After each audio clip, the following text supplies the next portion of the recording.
everyone, and welcome to Book Talk with Kara. I am so delighted to have my friend Kelly Goshorn here today, and we're going to talk about a brand new book. But before we do that, Kelly, let's have an opportunity for you just to share a little bit about yourself, and then we're going to start talking about your book because I really, really enjoyed it. Thanks, Kara. I'm so glad to be on Book Talk today. Let's see. Well, I've been writing about 10 years. I'm the mom of three grown children. My oldest turned 32 this year, which is still just kind of blowing me away that I have a 32-year-old child.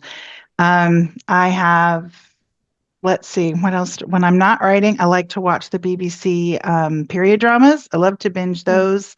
We're big board gamers here, so usually on the weekend we'll be playing a couple board games. And I have a puppy. We just got a puppy this spring. We had to say goodbye to our sweet boy, Levi, in February, and we got a puppy this spring, another corgi named Biscuit. So I'm pretty busy with him, but yeah, puppies are a lot. When we got our are. last puppy, he was like, or she was 9 weeks old. And I guess we've always gotten like 14 or 15-week-old dogs. And I was shocked at just how much work a 9-week-old dog was. I didn't think it'd make that much difference. It was like, oh my word. So puppies are fun, but they are a lot of work. They are a lot of work. A couple times I've looked at my husband and gone, what have we done? But so true. It's good. Oh, and I can relate to so much of that. Our oldest is turning 25 this year. And there are sometimes I turn around and I'm like, what happened? But our youngest is turning 15. And I'm just like, it doesn't seem possible.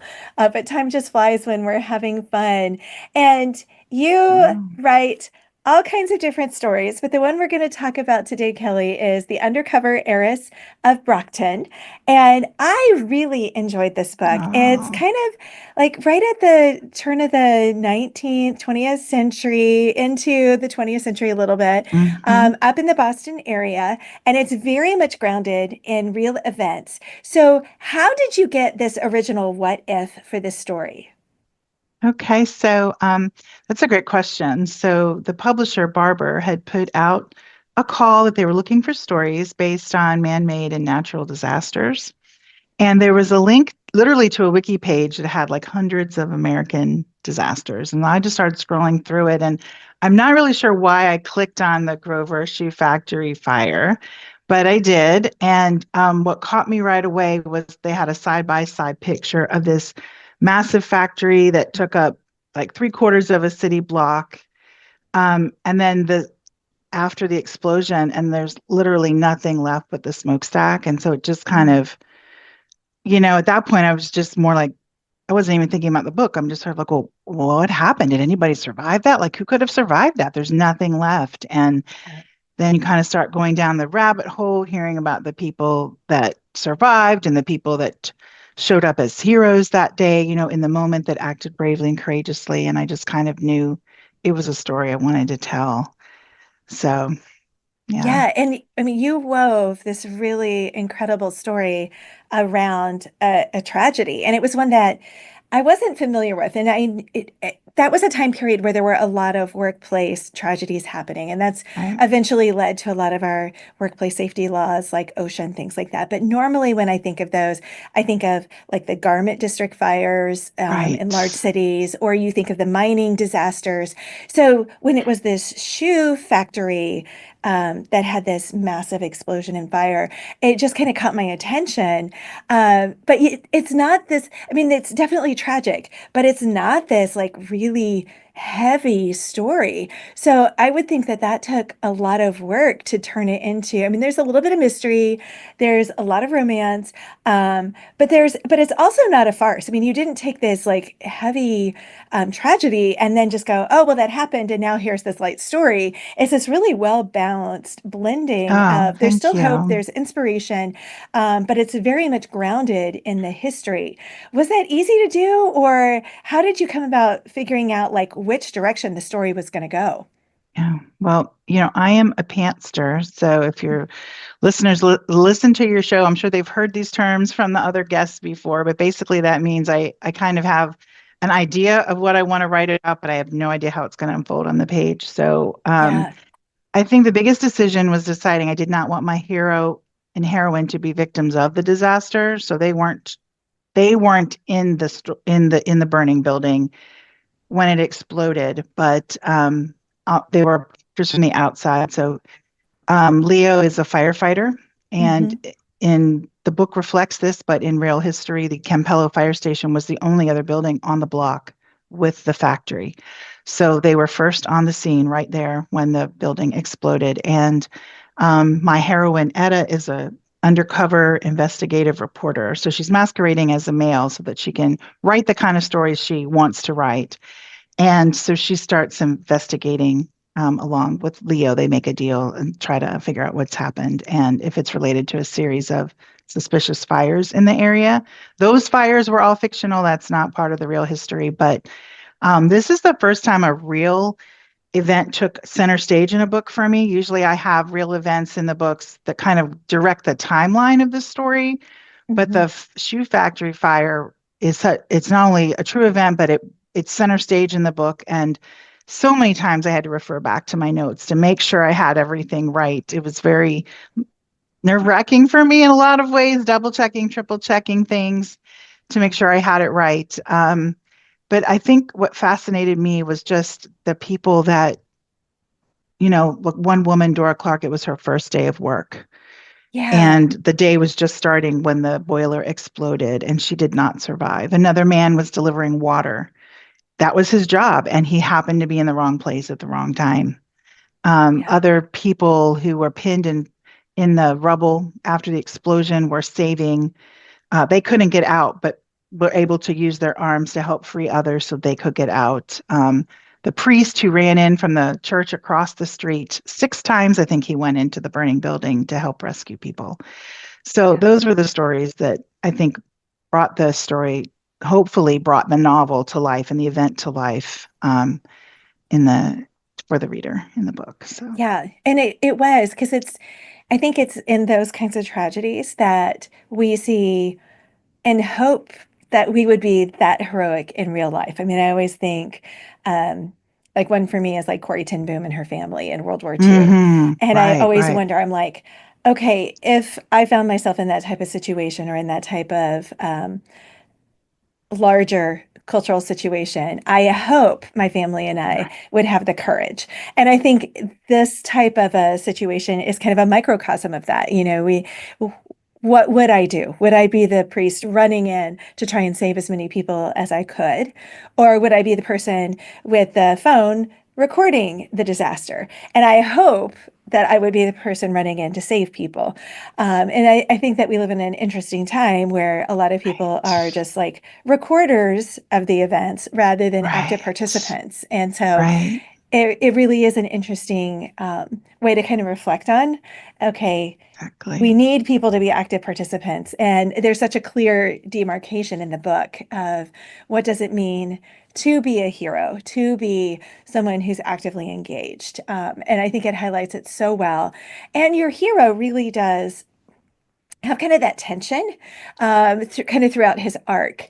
So when you think about like all of the history, because you are dealing with a real event, and sometimes when we are doing that, like I know I run into this when I'm writing about World War II and things like that, even in the book that's coming out next year, which is kind of based on some real events as well, there's sometimes there's this tension with how much do we put in, and sometimes we put too much in, and then Mm. our editors are like, okay, you got to pull some of that out. Was there something that you had to pull out after Mm. you submitted the book that you're like, man, I really wish that could have stayed in, but it just didn't fit? Um, Not so much after I turned the book in, but at first I was running really short and I didn't think I was going to make my target of 80,000 words, which is usually not like me. Usually I have Yeah. way too many words.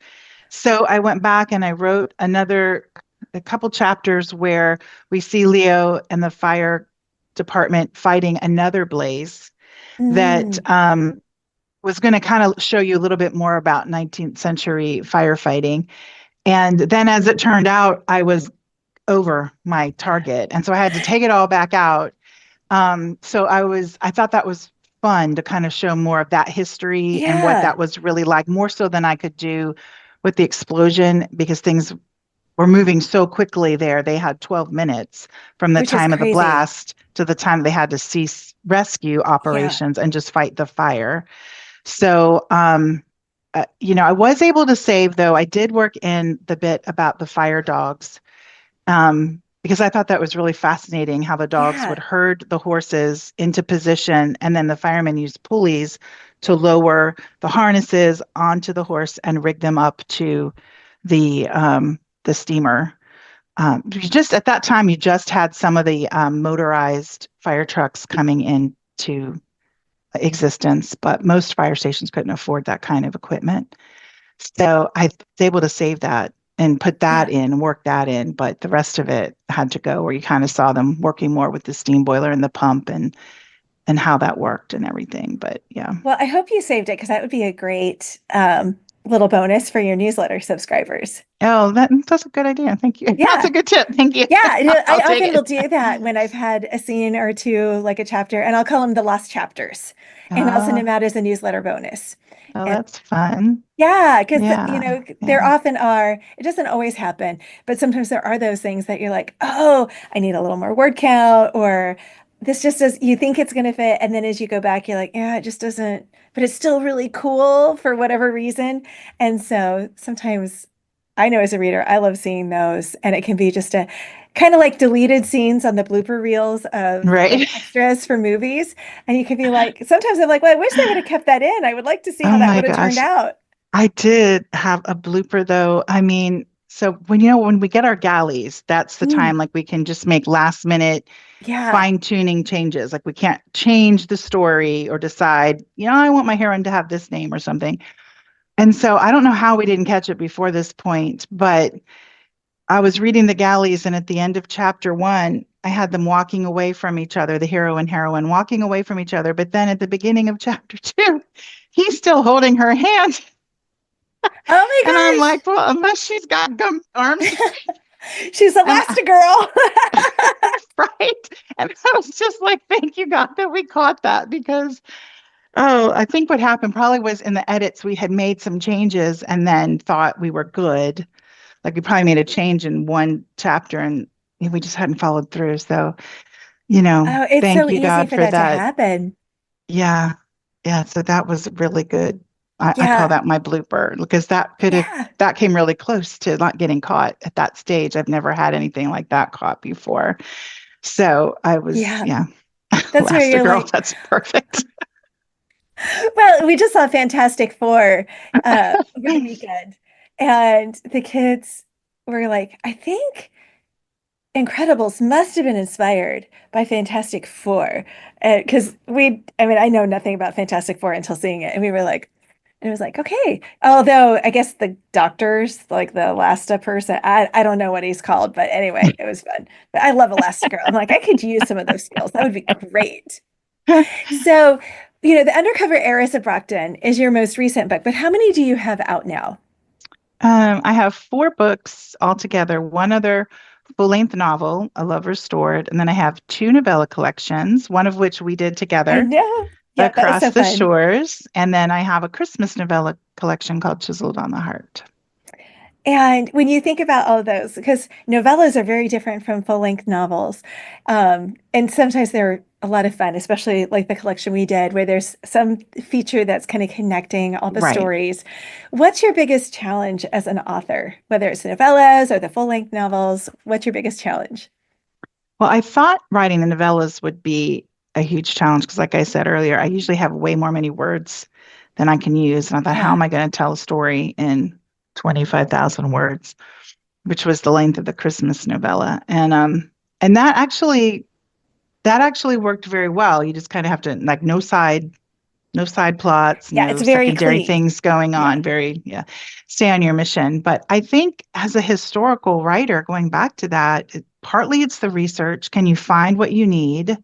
Mhm. I find researching medicine to be a challenge. What did they call a disease? How did they treat a disease? Yeah. Um, I find that to be a challenge usually to find the historic terms. Like I discovered for one of my books that a concussion was commonly called brain commotion. So that was kind of Oh, that's fun. interesting to put into a Yeah. book. So different things like that I think are a challenge. And then winnowing out what, like you said, what are we going to use? Because usually, as a historical romance writer, I'm a big old history nerd girl. So I find it all fascinating and I can get lost in rabbit holes. Yeah. But you don't want to bog the reader down. I have read a few novels that I loved the book.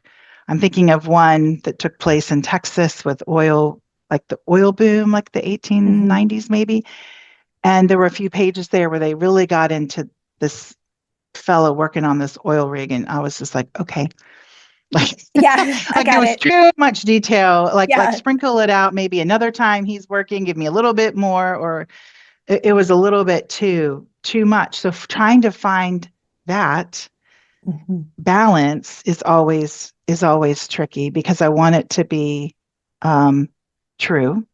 And also, I love putting humor in the stories and finding that balance of is it like I don't want it to be ridiculous, like a Yeah. romp, but I want there to be levity, especially with like this book with a disaster. I did want there to be Yeah. times when the reader wasn't too like overwhelmed by death. I mean, it talked about, I mean, people burned alive. That's a horrific thing. And there was so much written about the sound of the people, how far away they could hear the people that were trapped moaning. So it was like, I wanted to touch on that and do justice to that, but I also didn't want the reader to walk away too heavy-hearted. So I tried to mix it with some moments of levity and humor.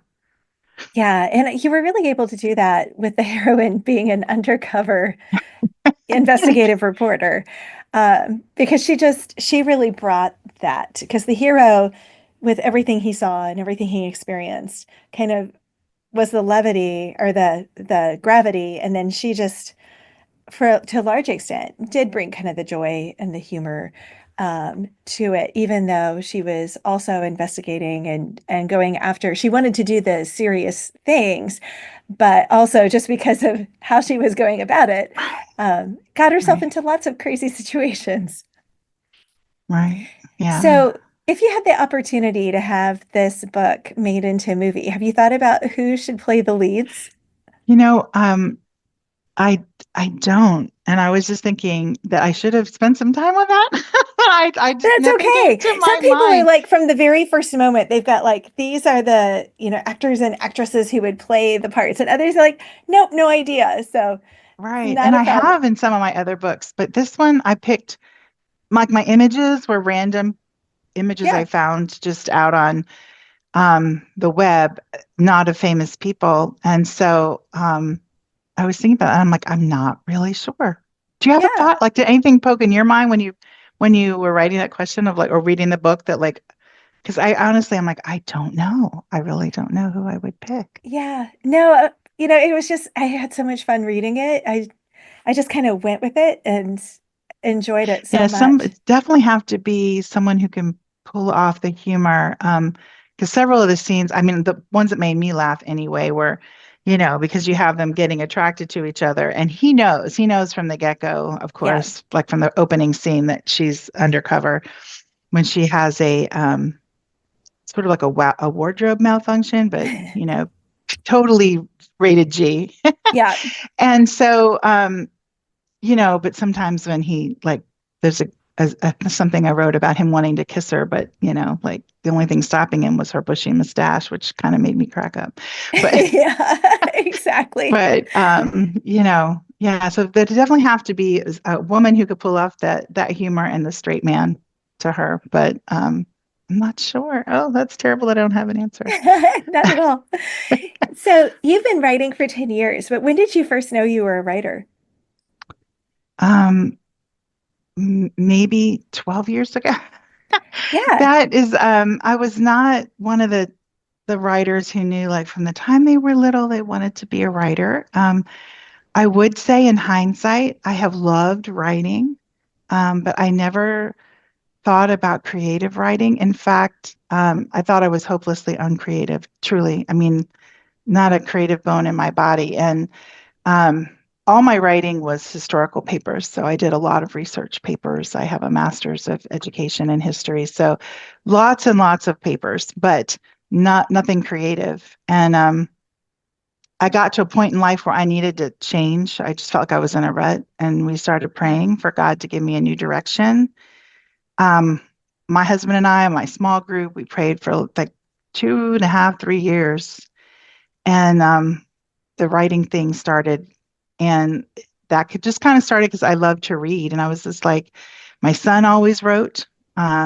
He would always have a tablet and writing, and I thought I should write a story, but it was just for me. Like it wasn't for Yeah. anything other than me. And I wrote about a mail order bride because I find them fascinating. And my husband was like, "What are you doing?" Because now I've got the laptop in front of me, in front of the TV. And I said, "Oh, I'm writing this story about a mail order bride." He goes, "Let me read it." And I'm like, "Don't laugh." And he goes, "So this isn't bad, but you should write our story, like our love story." And I said, "Are you sure? Because you look pretty bad in that story for a while because he broke my heart." Oh. And he's like, "No, it's a good story and it should be told." And so I switched and I started writing our story. And then I couldn't put it down. And at some point, I made the connection that that was the answer to the prayer, that the writing was the answer Oh. to the prayer for the new direction and a new passion. And that story became my debut novel, A Love Restored.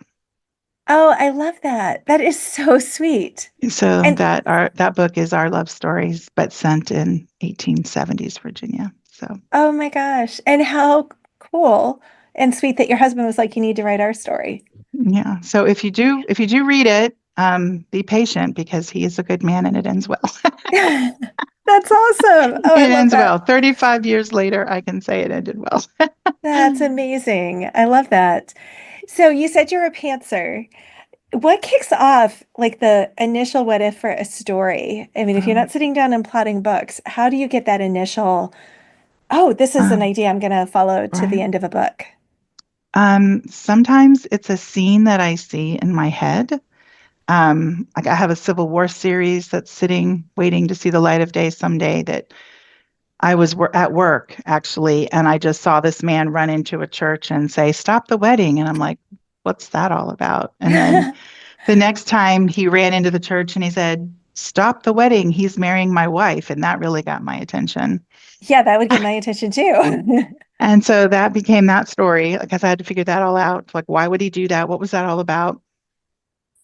Other times it's an event like the um, the novella that we did together. I Yeah. actually hadn't planned to set it in Baltimore.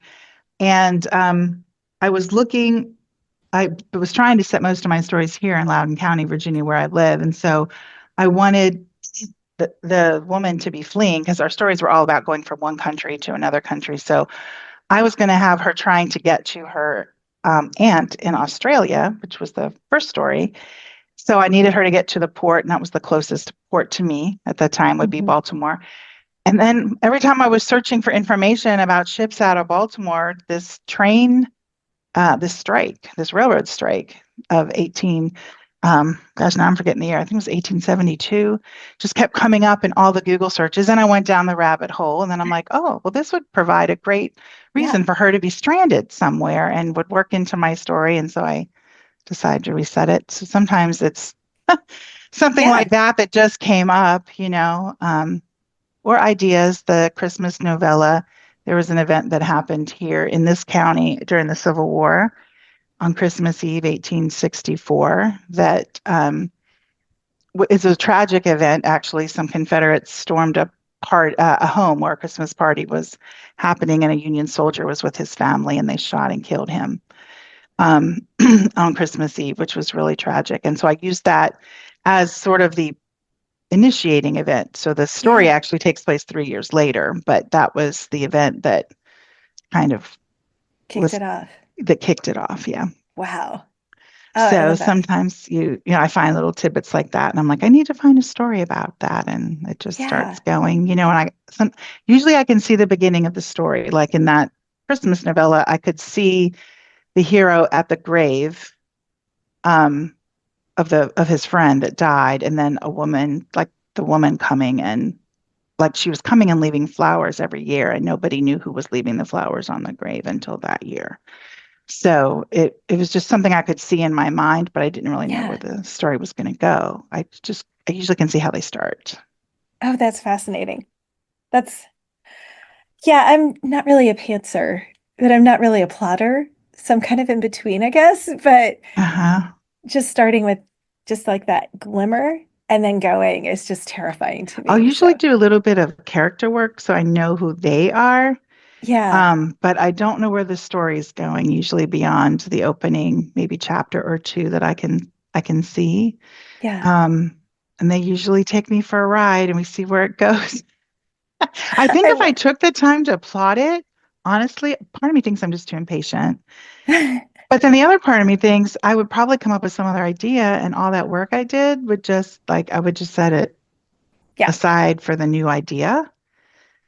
But you know, in my personal life, I make lists, I plan, I'm planning things like we're not retiring for 4 years, but I'm already like looking, like, where are we going to retire to? Like, what town, like what area in Tennessee? That's what we're thinking about, maybe moving to Tennessee. So I'm already looking at that. My husband's just kind of like, I'm saying, I can't do this the last year. Like the Yeah, year I you're gotta going to have a plan. retire, I can't figure out where we're going and reduce this house. Like we're already starting to every week we spend an hour in the basement trying to narrow things down because we have 25 years of not making decisions in that basement Yeah. that need Oh, to be gone through.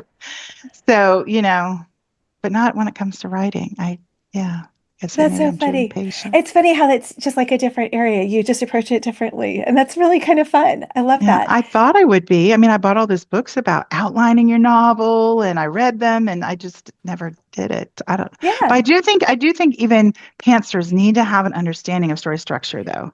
Like, and Yeah. I try to sit in all those classes and absorb it. So hopefully Yeah. I'm hoping that So it's in there instinctively and you still coming out. know. And Right. then, because I'm like hoping. I know that it's like because I had to plot so many of my early books, I think that I know the rhythm.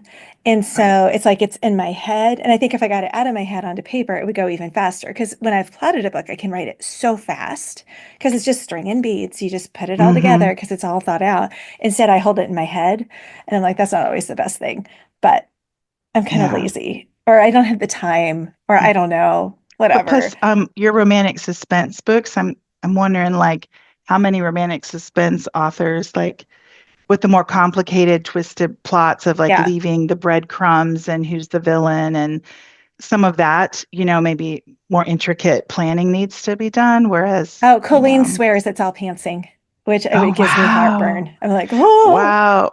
yeah. It's just like if I know what happens, I don't want to write it. I'm like, Yeah, okay, Tony Shiloh says that all the time. She's like, once it's down, then I don't even want to edit it. She's like, I know what's going to happen. I'm just sort of yeah. done with it. And I'm like, Yeah. so, but it's fascinating because It everybody's a is. little different. And I just think it's all Yeah, about where you're going to invest the editing time because that's true. you have to do the hard work. It's just a question of do you do it before you write, as you're writing, or after you've written the draft. And so I think Mm-hmm. I do a lot of it as I'm writing. Like I'll write a Mm-hmm. little bit, then I'll plot, and then I write a little bit, Right. then I plot, instead of just doing it all up front. Right. And I So definitely take longer for editing than I do drafting. yeah, So, and I like the editing better than the drafting. So, yeah, because then you've done well, yeah, it's just different. Everybody's once the different. story's down, I like to play with the words and, I can change things and realize, okay, no, that needs to happen here because of whatever. And I like polishing it. The blank Hmm. page is really intimidating to me. Yeah. Yeah. Getting started So, is always the hard part for me. yeah. So, where can people learn more about you and the Undercover Heiress of Brockton and all your other books, Kelly? Oh, well, thanks. Thank you for asking. My website, kellygoshorn.com, has all my books on there. You can learn a little bit more about me. And the book is available on Amazon, Christian Book, Baker Books, Barnes and Noble, all the typical places. And I just found out it's going to be on audiobook. So Yay! that's exciting because I love audiobooks. I Yeah. rarely sit and read a book these days, mostly just because I don't give myself the luxury of doing it. I'm usually walking the dog, doing the dishes. So audiobooks are Yeah. mostly how I read these days. But well, thank All you. right. Thank you for having me today, Kara. This was really fun. It was fun to see you again and to chat. Yeah, it was so fun to have you. And good luck with the Undercover Heiress and all your future books, Kelly. Thank you.